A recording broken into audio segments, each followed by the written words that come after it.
আসসালামু আলাইকুম। আপনাদের সাথে আছে আমি জুবায়ের হাসান। আজকের আলোচনা ট্রাম্পের জালে নরেন্দ্র মোদি, ভারত কিভাবে বিপদে? মার্কিন যুক্তরাষ্ট্রের বলয় থেকে ভারত কি বের হতে পারবে?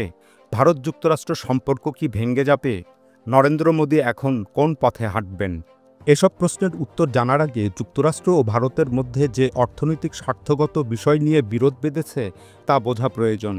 এখানে মনে রাখা প্রয়োজন, ডোনাল্ড ট্রাম্পের নোবেল শান্তি পুরস্কার লাভে ভারতের মনোনয়ন না দেওয়া কিংবা ডোনাল্ড ট্রাম্প ও নরেন্দ্র মোদির মধ্যে ব্যক্তিগত মনোমালিন্যের কারণে এ সংকটের সৃষ্টি হয়নি।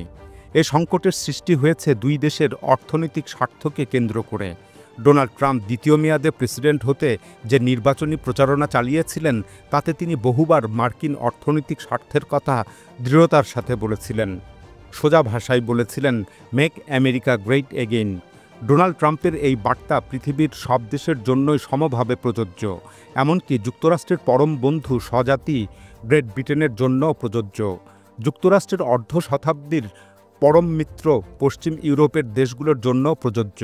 ডোনাল্ড ট্রাম্প ইউরোপের নিরাপত্তার জন্য পয়সা খরচ করতে চান না। ন্যাটো জোট, জলবায়ু রক্ষা তহবিল, জাতিসংঘ, আন্তর্জাতিক সাহায্য এসব ক্ষেত্রেও ডোনাল্ড ট্রাম্প অর্থ ব্যয় করতে অনিচ্ছুক। সুতরাং ডোনাল্ড ট্রাম্প যেখানে যুক্তরাষ্ট্রের পরম মিত্রদের এবং নিজেদের তৈরি করা সামরিক জোটকে দূরে ঠেলে দেওয়ার মনস্থির করেছেন, সেখানে ভারতের মতো দূর আত্মীয়ের একটা দেশকে তিনি যে বিশেষ কোনো পাত্তা দেবেন না তা স্পষ্টভাবে বোঝাই যাচ্ছিল। কিন্তু নরেন্দ্র মোদি ভেবেছিলেন তিনি তার ব্যক্তিগত বন্ধুত্বের কারিশমায় ভারতকে ডোনাল্ড ট্রাম্পের খড়গকৃপাণ থেকে রক্ষা করতে পারবেন। বস্তুত তার এমন আবেগী ধারণা পুরোপুরি বোকার স্বর্গে বাস করার শামিল।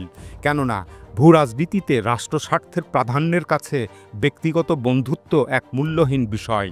প্রেসিডেন্ট ডোনাল্ড ট্রাম্প জানুয়ারি মাসে দায়িত্ব গ্রহণের পর নরেন্দ্র মোদি ফেব্রুয়ারিতে যুক্তরাষ্ট্র সফরে যান। তখন থেকে ট্রাম্পের সাথে দেন দরবার শুরু করেন তিনি। কিন্তু সেই দেন দরবার ব্যর্থ হলে তা ভারতের জন্য কী ধরনের বিপদ হতে পারে সে বিষয়ে তিনি জনগণকে আগাম সতর্ক করেননি। তবে এখন তিনি জনগণকে পক্ষে রাখার জন্য মার্কিন বিরোধী রাজনৈতিক রেটরিক ফেরি করে বেড়াবেন। নিজেকে এক চরম জাতীয়তাবাদী দেশপ্রেমিক নেতা হিসাবে চিত্রিত করতে চাইবেন।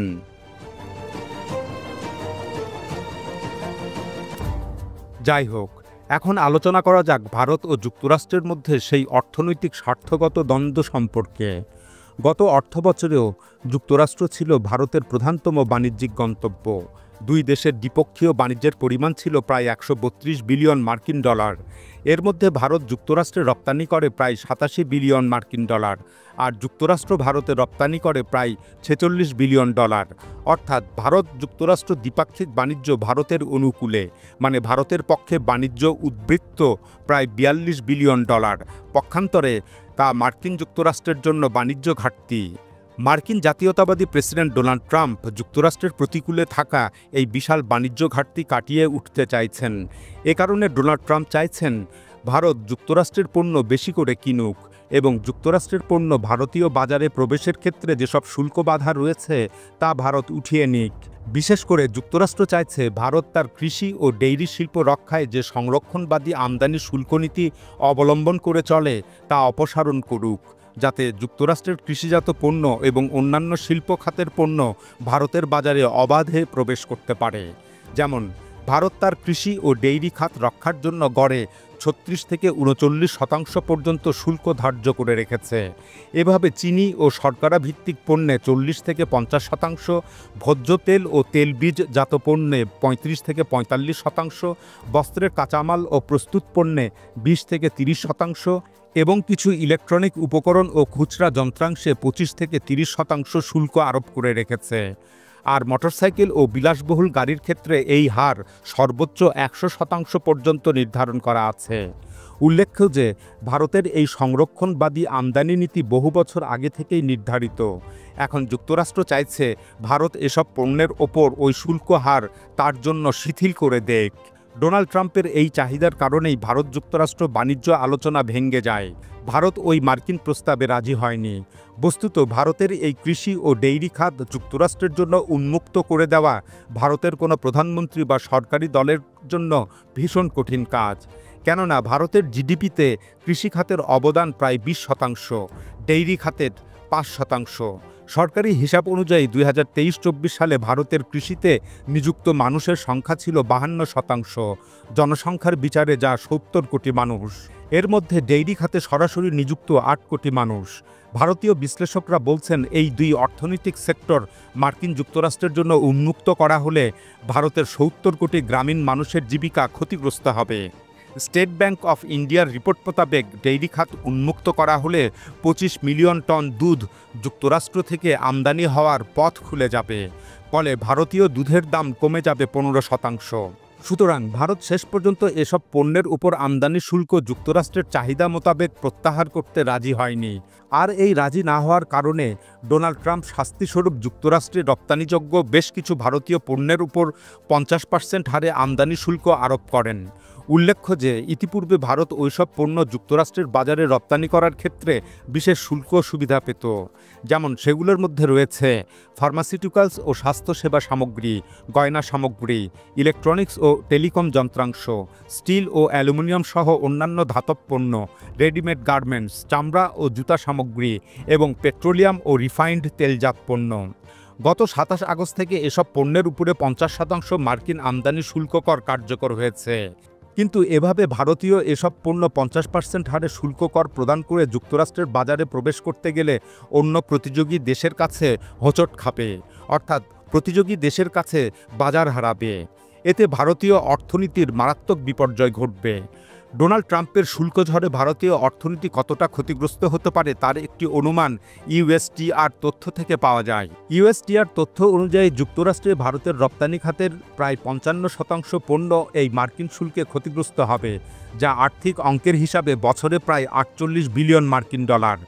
আন্তর্জাতিক রেটিং সংস্থা মুডিসের মতে শুল্কযুদ্ধের কারণে যুক্তরাষ্ট্রে ভারতীয় পণ্যের রপ্তানি যদি এভাবে অর্ধেকে কমে যায় তাহলে ভারতের বার্ষিক প্রবৃদ্ধি 6% নিচে চলে যাবে। সেই সাথে ভারতের অন্তত 50 লাখ মানুষ নতুন করে কর্মহীন হয়ে পড়বে।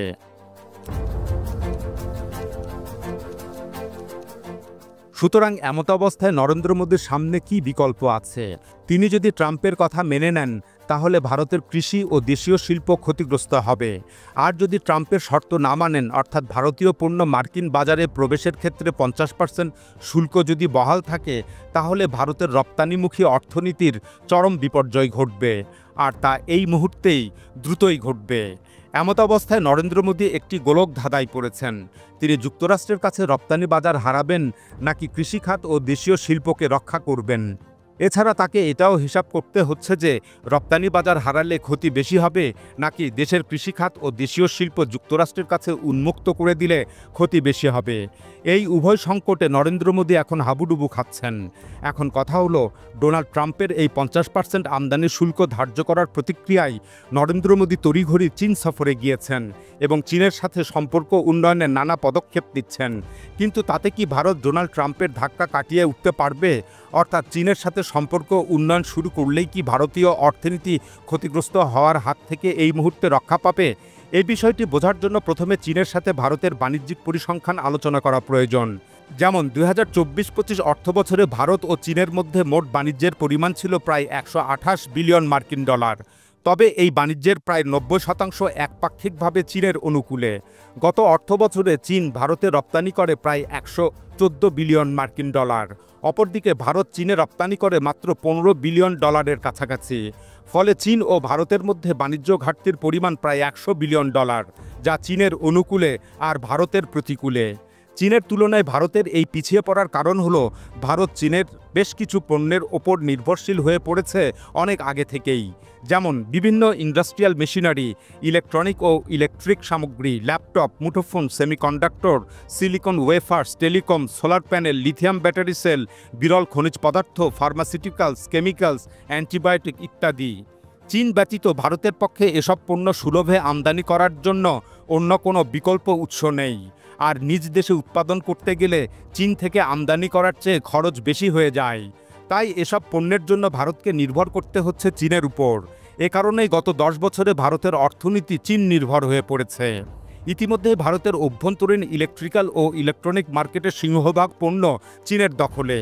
এই অবস্থায় এখন ট্রাম্পের শুল্ক ঝড়ে মিস্টার নরেন্দ্র মোদী যদি চীনের সাথে বাণিজ্যিক বন্ধুত্ব স্থাপন করেন, তাহলে ভারতীয় বাজারের বাদবাকি সবই চীনা পণ্যে সয়লাভ হয়ে যাবে।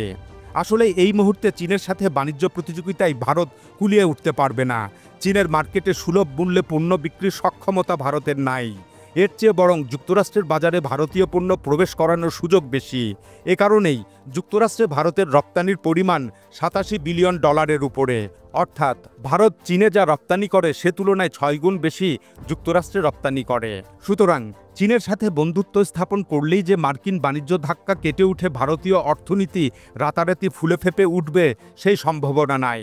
বস্তুত রাজনৈতিক ও সামরিক সম্পর্ক রাতারাতি বদল করা যায়, কিন্তু অর্থনৈতিক সম্পর্ক বদল কিংবা বাণিজ্য বৃদ্ধি চটজলদি হয় না। এটা এক দীর্ঘমেয়াদী বিষয়, যেখানে দীর্ঘদিন ধরে দামে ও মানে ভোক্তার সন্তুষ্টি অর্জন করতে হয়। বস্তুত এই মুহূর্তে ভারত যদি তার অর্থনীতিকে ঠিক রাখতে চায়, তাহলে যুক্তরাষ্ট্র ছাড়া ভারতের অন্য কোনো বাণিজ্যিক বিকল্প নাই। অর্থাৎ ভারত যুক্তরাষ্ট্রে যে $87 বিলিয়ন মূল্যের পণ্য রপ্তানি করে, এত বিপুল পরিমাণ পণ্য এই মুহূর্তে অন্য কোনো দেশে বিক্রি করার সুযোগ ভারতের কাছে নাই। ভারত ইচ্ছা করলেই এই মুহূর্তে চীন, রাশিয়া, জাপান, ইউরোপীয় ইউনিয়ন এ সমস্ত দেশে এই $87 বিলিয়ন মূল্যের পণ্য রপ্তানি করতে পারবে না। ভারতের এই অসহায় অবস্থা বুঝতে পেরেই ডোনাল্ড ট্রাম্প ভারতকে পাঞ্চিং ব্যাগ বা সফট টার্গেটে পরিণত করেছেন, যাতে নরেন্দ্র মোদী ডোনাল্ড ট্রাম্পের সাথে সমঝোতা করতে বাধ্য হন।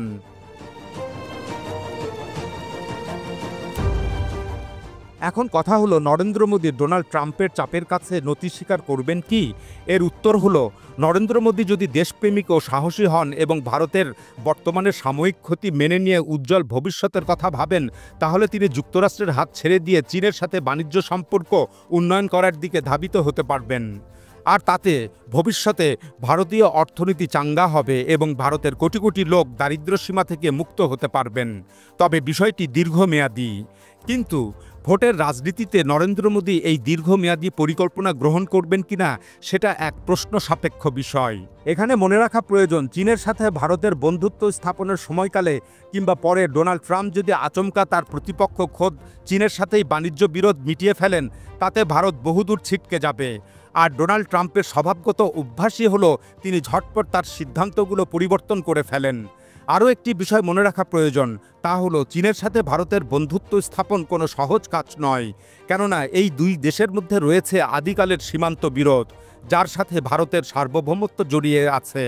ভারত কাশ্মীরের আকসাই অঞ্চল কিংবা পূর্বের অরুণাচল রাজ্য চীনের কাছে ছেড়ে দিতে চাইবে না। এখানে আরও একটি উল্লেখযোগ্য বিষয় হলো, চীনের সাথে পাকিস্তানের সুসম্পর্ক ভারতের জন্য মাথা ব্যথার এক কারণ। চীন কখনোই পাকিস্তানকে তার বন্ধুর তালিকা থেকে বাদ দেবে না, বরং দিনকে দিন এই বন্ধুত্বকে আরও গাঢ় করবে। এই বিষয়টি চীন ভারত সম্পর্ক উন্নয়নের ক্ষেত্রে এক বড় প্রতিবন্ধকতা।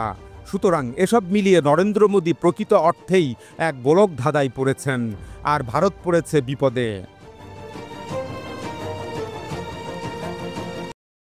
ডোনাল্ড ট্রাম্পের শুল্ক ঝড়ের কবলে পড়া ভারতের জন্য এখন চীনের সাথে সম্পর্ক উন্নয়ন করা উচিত কিনা তা নিয়ে ভারতীয় থিঙ্ক ট্যাঙ্ক ও বুদ্ধিজীবীদের মাঝে বিভক্তি দেখা দিয়েছে। ভারতের অভ্যন্তরে যারা মার্কিনপন্থী কিংবা চীন বিরোধী, তারা বলছেন ভারতের বাজার, বিনিয়োগ, প্রযুক্তি, অস্ত্র ও কূটনৈতিক সমর্থন পাওয়ার ক্ষেত্রে যুক্তরাষ্ট্র ছাড়া বড় শক্তিশালী কোনো দেশ নেই। তারা মার্কিন লবিকে বোঝাতে চাচ্ছেন যে ভারতের ওপর ডোনাল্ড ট্রাম্পের আরোপিত 50% শুল্ক করের সুযোগে চীনের থাবা আরও গেড়ে বসবে। ভারতের দুর্বল হওয়া মানেই যুক্তরাষ্ট্রের জন্য ক্ষতিকর। চীন যদি আরও ভারতীয় বাজার দখল করে, তাহলে চীনের ক্ষমতা, প্রতিপত্তি ও শক্তি আরও বাড়বে। অন্যদিকে এ মতের বিপক্ষরা বলছেন চীনের সাথে সম্পর্ক উন্নয়নের কথা। তারা ভারতের প্রতি ডোনাল্ড ট্রাম্পের অপমানজনক আচরণের প্রতিশোধ নিতে চান। আসলে ডোনাল্ড ট্রাম্প ভারতের উপর অতিরিক্ত 25% শুল্ক কর ধার্য করার কারণ হিসাবে রাশিয়া থেকে তেল কেনার যে যুক্তি তুলে ধরেছেন, তা এক অজুহাত মাত্র। কেননা ভারত রাশিয়া থেকে যে তেল কিনছে সেটার ব্যবস্থা বাইডেন প্রশাসনই করে দিয়েছিল ইউরোপকে বাঁচানোর স্বার্থে। সে সময় ইউক্রেন যুদ্ধ ইস্যুতে যুক্তরাষ্ট্রের নিষেধাজ্ঞার কবলে পড়া রাশিয়া থেকে ভারত তেল কেনে এবং তা পরিশোধন করে আমেরিকা ও ইউরোপে বিক্রি করা শুরু করে। তৎকালীন বাইডেন প্রশাসন ভারতকে এই অনুমোদন না দিলে বিশ্ববাজারে তেলের মূল্য বেড়ে যেত, আর তাতে ইউরোপ আমেরিকা দুজনেই ক্ষতিগ্রস্ত হতো। কিন্তু এখন ডোনাল্ড ট্রাম্প ভারতকে সেখান থেকে সরিয়ে দিতে চাচ্ছেন। সুতরাং মার্কিন যুক্তরাষ্ট্র ভারতকে বহুমুখী চাপে ফেলেছে। এ কারণেই ভারতীয় বুদ্ধিজীবীদের ওই অংশ যুক্তরাষ্ট্রের বলয় থেকে ভারতের বের হয়ে যাওয়ার কথা বলছেন। তারা যুক্তরাষ্ট্রের পরিবর্তে রাশিয়ার সাথে সম্পর্ক গড়ে তোলার উপর গুরুত্ব দিচ্ছেন। আরেক অর্থে তারা রাশিয়া, চীন ও ভারতকে নিয়ে ট্রয়কা গঠনের কথা বলছেন। আসলে মনে হচ্ছে তারা যেন ভারতের অর্থনৈতিক উন্নয়নের চেয়ে সার্বভৌমত্ব রক্ষাকে বেশি গুরুত্বপূর্ণ মনে করছেন। আর এসব থেকেই এখন একদল ভারতীয় মিডিয়া চীন রাশিয়ার নেতৃত্বাধীন ব্রিক্স জোটের প্রশংসায় পঞ্চমুখ হয়েছে। তবে এসব সত্ত্বেও ভারত যুক্তরাষ্ট্র সম্পর্ক ভেঙে যাওয়ার চূড়ান্ত কথা বলার সময় এখনও আসেনি। মিস্টার নরেন্দ্র মোদীর নেই। সব মিলিয়ে ভারত মার্কিন সম্পর্কের চূড়ান্ত পরিণতি দেখতে আরও বেশ কিছুকাল অপেক্ষা করতে হবে। এখন এ পর্যন্তই। আল্লাহ হাফেজ।